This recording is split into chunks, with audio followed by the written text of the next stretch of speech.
El Señor cooperaba confirmando la palabra con las señales que los acompañaban.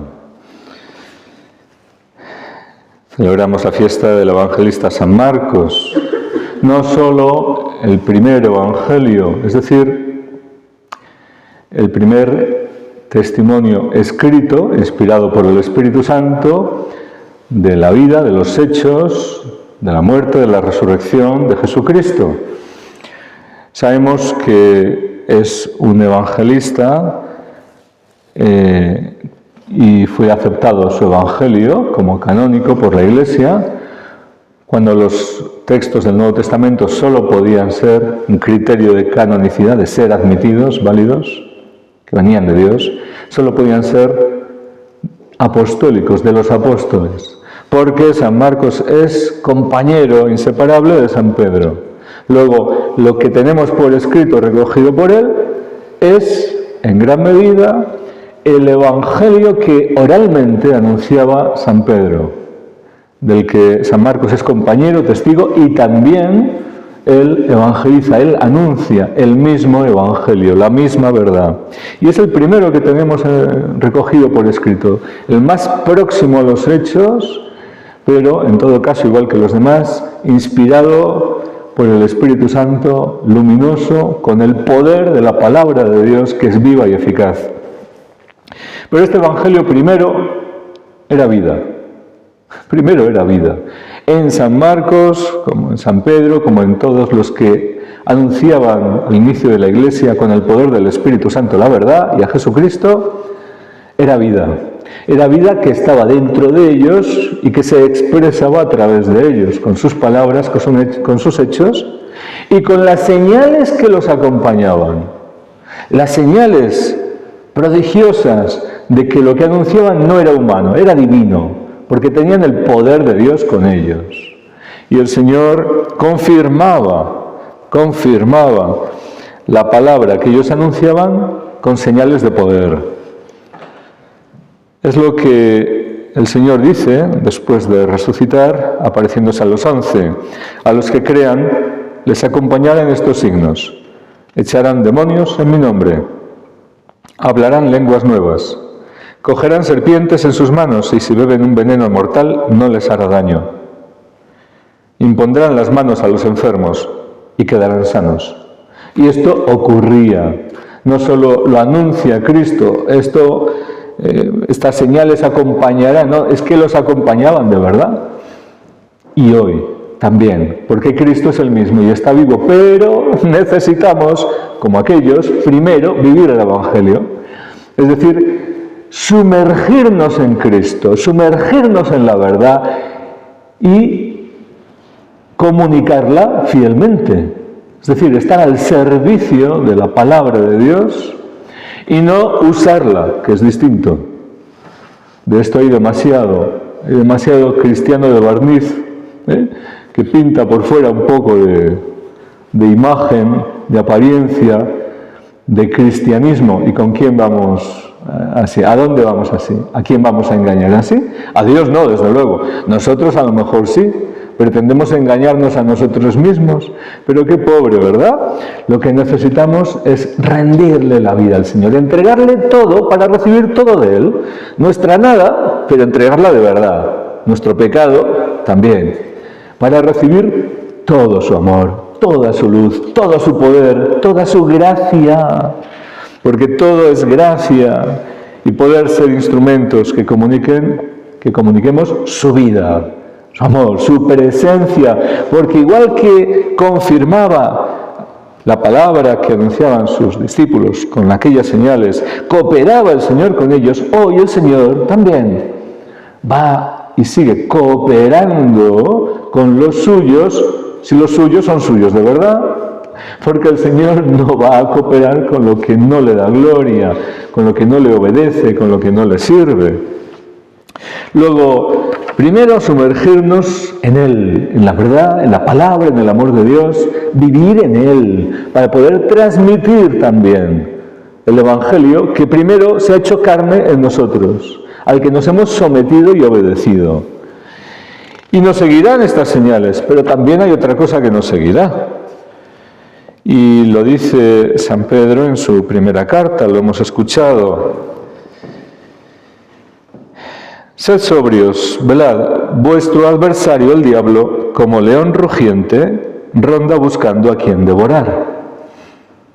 Luego también vamos a tener algo que nos va a seguir, que es la oposición, la persecución, los ataques, las tribulaciones, porque el diablo no va a estar contento con que la luz se extienda, la salvación alcance a muchos y la verdad sea proclamada.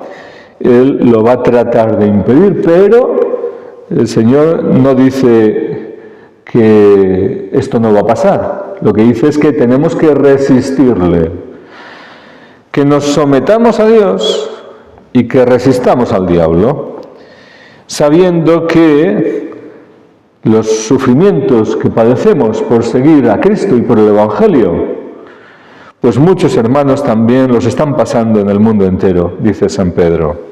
Pero el Dios de toda gracia, que nos ha llamado a su gloria eterna en Cristo Jesús, después de sufrir un poco, nos restablecerá, nos afianzará, nos robustecerá, nos consolidará, porque suyo es el poder por los siglos.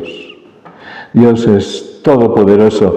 Y aunque permite la experiencia del sufrimiento, Él sabe por qué. Primero, porque lo necesitamos, porque es un instrumento que Dios usa, aunque sea el enemigo el que trabaje, pero Dios está por encima de todo. Para nuestro bien, todo ocurre para bien de aquellos que aman a Dios, para nuestra purificación, para que nosotros no nos desviemos de la verdad y estemos en el camino estrecho, recto, sin salirnos ni a izquierda ni a derecha, porque claro, nos dan palos de uno y otro lado, así que tenemos que seguir rectos, no hay otra solución. Pero aceptando la voluntad de Dios, ahí está la cruz verdadera, la voluntad de Dios, que es vida para nosotros. Ahí encontramos fuerza, vida, luz, poder de Dios. Y nos acompañan esas señales del poder y del amor de Dios. Todo es gracia. El plan de Dios es perfecto. Pero también tenemos que aceptar esta contradicción, esta tribulación en medio del mundo. Cuando vivimos en la verdad, cuando somos luz en Cristo, vosotros sois la luz del mundo, nos dice el Señor, porque es normal que las tinieblas o aceptan la luz o la rechazan. Y las tinieblas espirituales que hay en el mundo, pues esperamos que muchos hombres sumergidos en las tinieblas acepten la luz del Señor y finalmente sean trasladados de las tinieblas a su luz admirable. Para esto nos ha encendido como luminarias Cristo en el medio del mundo, no para escondernos, pero corremos el riesgo, entre comillas, de que algunos rechacen la luz y persigan a la luz. Hay que contar con ello, pero no hay que temer. El Señor está con nosotros y confirmará lo que es de Dios con sus obras y señales de poder. Tenemos que sumergirnos en Él y en la verdad. Y buscar servirle por encima de todo. Porque si no servimos a Dios, ¿para qué sirve nuestra vida? Fuimos creados para esto. Luego, nuestro gozo, nuestro descanso, nuestra corona, nuestro bien, nuestra felicidad, solo está en conocerle. Tenemos el Evangelio, testimonio, para que conozcamos a Cristo, amarlo, vivir en Él, ser llenos de Él, sumergirnos en Él, en la verdad, en el amor de Dios, y amarle con su mismo amor, y servirle, porque el Señor tiene planes, igual que en el inicio de la Iglesia. Tenía planes y los envía hasta los confines de la tierra. Id al mundo entero y proclamad el Evangelio a toda la creación. Y empezaron. No dijeron, bueno, y esto será para ahora, para más tarde, esperamos a ver si sí, si no, y cómo, y cuándo. No, confiaron en Dios.